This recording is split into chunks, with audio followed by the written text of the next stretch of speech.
ఉగాది పచ్చడిలో జీవితం. ఒక చిన్న గ్రామంలో చిన్ని అనే బాలుడు ఉండేవాడు. అతనికి ఉగాది అంటే ఎంతగానో ఇష్టం. ప్రతి సంవత్సరం పండుగ రాగానే అతనికి అమ్మ కొత్త బట్టలు కొనిచ్చేది, ఇంటిని ముగ్గులతో అలంకరించేది, ఉగాది పచ్చడిని తయారు చేసేది. అలాగే ఈ ఉగాది పండుగ రోజు చిన్ని తల్లితో సహా ఉగాది పచ్చడి తయారీలో సహాయపడే ప్రయత్నం చేశాడు.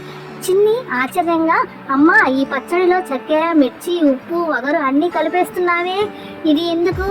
అప్పుడు అమ్మ, చిన్ని, ఉగాది పచ్చడి అంటేనే మన జీవితాన్ని ప్రతిబింబించే ఒక సందేశం.